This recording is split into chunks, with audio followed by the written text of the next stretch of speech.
hapon kanatong tanan nga mga content creator. Kung kamo nagsugod o dugay na sa pagka content creator, kanatong tanan na yung hapon.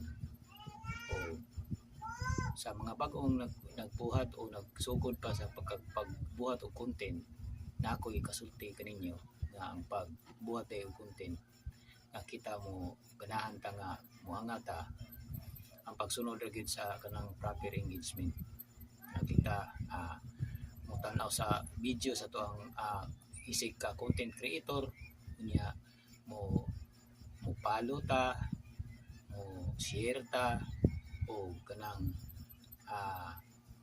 sige kanang mo like, mo comment, mga saktong engagement nga atong makuha o para ta nga mo angat ining atong pagbuhat sa pag-content ining kalibutan na.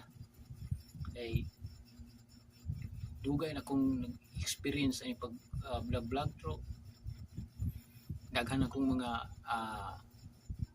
daghan akong mga account nga nangawagtang nagsugod sa gubago.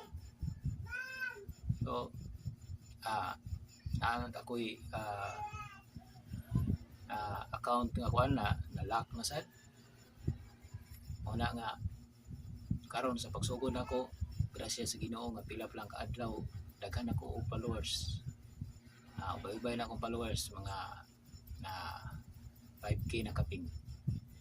Pila lang murag wabay murag 4 days pa akong pag sugod ini nga ako ang bag-ong account. Muna nga kanato padayon lang kita o kamo nga nagsugod pa lang unsay mahitabo sa inyong mga account sa inyong pagbuhat og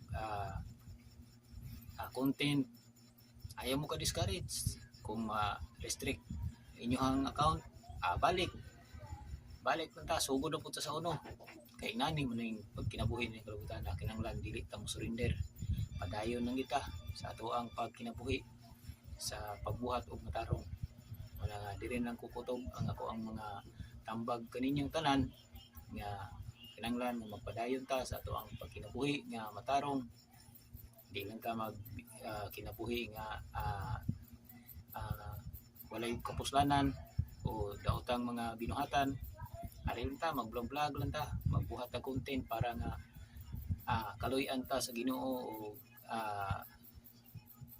ni Mita nga makasweldo sa tao.